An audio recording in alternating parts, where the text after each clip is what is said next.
Alright, I am back with another Destiny 2 video, although not about game content itself. Not only do I not have a ton to talk about in the game at the moment, I had to do something about this absurd story about what happened with these DMCA takedowns. As of today, there are new court documents that have been revealed that show exactly what happened there, but I'm just going to go through the whole thing again to catch people up who may have missed this, and then to explain what exactly happened in the end, which is crazy. This is just an absurd story. Okay, so once upon a time, as in like the beginning of 2022, a bunch of like Destiny music channels started getting copyright infringement notices, DMCA takedowns about their use of Destiny music. This was done by Bungie or by CSC, which is like an IP company that does like enforcement things like this.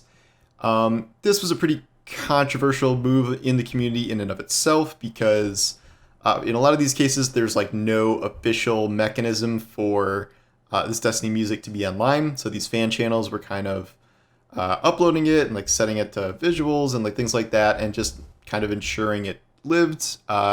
Some people were going a little too far, not transforming it enough, monetizing it, things like that, but it kind of had the whole music community get swept up in a sort of wave of these DMCA takedowns to the point where that kind of no longer exists. Bungie sort of just nuked the whole thing, but that was compounded by an additional situation that cropped up a few months later. This was something where lots of Destiny 2 creators started getting DMCA takedowns.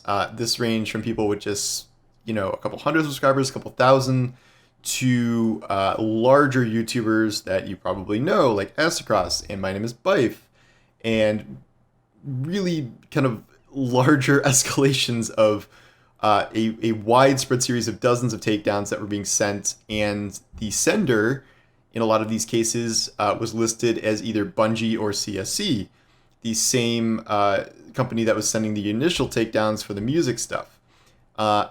Everybody freaked out. And as it turns out, that everybody included Bungie, because Bungie was not the one sending these takedowns down. As soon as the scale of this was kind of understood, like I was talking with Bungie kind of behind the scenes, and they were like, "This is not us. We're not doing this." And then ultimately, one of their own, or at least a couple of their own videos, were taken down by copyright strikes as well. So they eventually issued a statement that's like, "This is not us. We're investigating. I don't know. We don't know what's going on." But in the meantime, it didn't matter because all these people were getting like potential copyright strikes, getting videos removed, and that is very damaging to your channel, both in terms of like the algorithm, and if you just get too many copyright strikes, YouTube will essentially just nuke your entire channel. And then the last development was that Bungie was going to sue or pursue a lawsuit to figure out who had done this, because it caused reputational damage between Bungie and their community, because everyone thought Bungie was just hunting down their creators. And now we have gotten the unmasking of who this was, and this was a Destiny 2 YouTuber who is behind this entire thing. It is not one of the big famous names you probably know, so it's not, Dado wasn't behind this as like some evil genius sabotaging the community. This was a guy named Lord Nazo, who the lawsuit identifies as someone named Nicholas Minor. I don't know how old they are, but these actions do not speak to someone who is terribly mature, so I'm guessing they are not that old. Lord Nazo was one of the initial music YouTubers, where initially they had uploaded at least one track that got hit in the initial wave of copyright enforcement things that happened that were legitimate by CSC and Bungie. Instead of deleting their video, they left it up, and then ultimately YouTube deleted it, and then they went and bought the Witch Queen soundtrack and then uploaded a whole bunch of Witch Queen tracks to their channel, and they got a whole bunch of takedown notices, and then YouTube ended up deleting their channel because they were just infringing all over the place. Then they decided, this seems to be like a revenge plot, but also maybe sort of a scheme to get their channel back at the same time. What they did, what Lord Nazo did, was they created a couple of fake email addresses that were like I don't remember the names now, but it's like first name, last name, csc@gmail.com. CSC being the company that works with Bungie for IP enforcement. Even though these addresses were at gmail.com, they were just still trying to pose as CSC. And they started issuing all of these takedowns to all of these different creators, and apparently Bungie itself at one point, creating this large-scale wave of takedowns. And YouTube, being YouTube and sucking at this, allows this, because you literally can be anyone and file a claim like this for any reason. You do not have to prove, like, yes, I am a Bungie employee, yes, I am a CSE employee, we have the rights to this content, please take it down.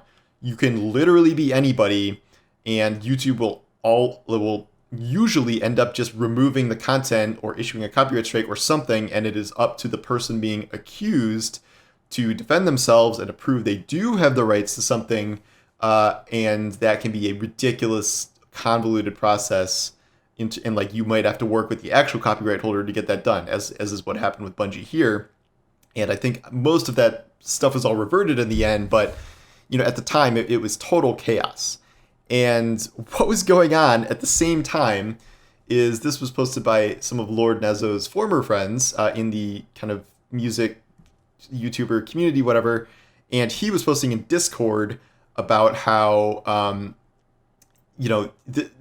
he couldn't believe that like someone could, once it was realized it was fraudulent. He's like, I can't believe someone could do this like with YouTube's policies. Like, it's so ridiculous. You could literally just make any email address at Gmail and start spamming takedowns. So they're describing what they're actually doing to their friends as this is going on, as they are the ones sending out these dozens of notices.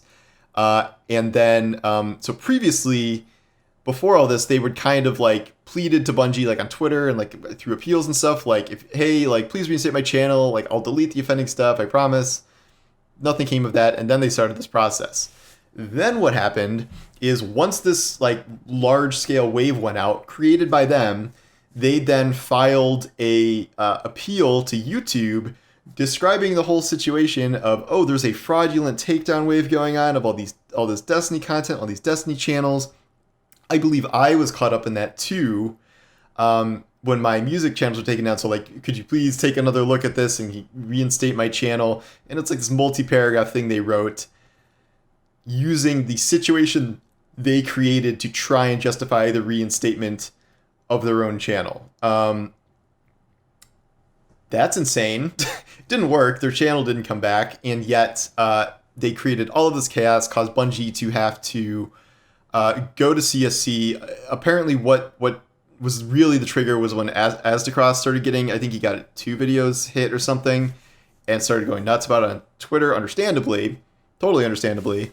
So Bungie reached out to CSC, and CSC is like, we didn't do that. We didn't issue a takedown notice to him. So then they started investigating, and the end result of this is they connected this Lord Nazzo to like his real identity. They linked his YouTube channel to his Reddit account, like claiming that he's, this person. They linked to his Discord, and then they tracked his IP, which created and sent emails from these addresses to the takedown notices, and like all of this stuff combines to be like, you, Nicholas Minor, the person who is behind Lord Nazzo, you are responsible for threatening the livelihoods of dozens of creators and doing reputational damage to Bungie as a brand, which is a 3 whatever billion Sony paid for it company, which is worth, apparently they're suing for $7.6 million. Guessing this person doesn't have that, but like in cases like this, like it's a whole, like, you're screwed. If you're found guilty and you have to pay all that money that you can't, that affects your future earnings that can be taken. You can go to jail in theory. So while this may have seemed to this person at the time like a bit of trolling or some sort of very weird way to try to get their YouTube channel reinstated, it is going to haunt them forever now, and you can't just do stuff like this. Well, this person clearly did something very stupid. I really think that kind of the true villain at the core of all this is YouTube, and this ridiculously stupid copyright reporting system that they have in place where anyone from anywhere can report any piece of content for any reason and likely get it taken down, even if it's reinstated later through appeals. The burden of proof being on the accused is absurd, but this is something they built to cater to corporations, so that you can just have a bot go through and scan for music or whatever and just auto take down all these things, but people can use it manually to execute grudges or very stupid master plans. And Bungie's not suing YouTube, but in the lawsuit, they very much go after YouTube, like saying that this person exploited a loophole that YouTube just allows anyone to report anyone for anything. Very stupid system. Like, this is a issue with YouTube for years and years and years now, ever since they started doing like heavy-handed copyright enforcement stuff. No sign that's going to change anytime soon, but it's a very serious problem, and a lot of innocent people who are making original works have been hurt by this over the years. No sign of it changing, though. So that's what's going on here. I don't know what is going to happen with trial or settling or whatever, but this is the grand saga of what happened there.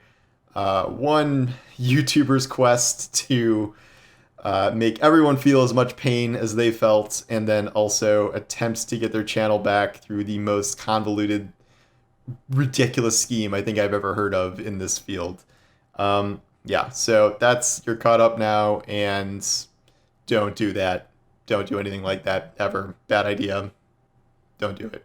So anyway, thanks for watching, and I will talk to you later. Take care.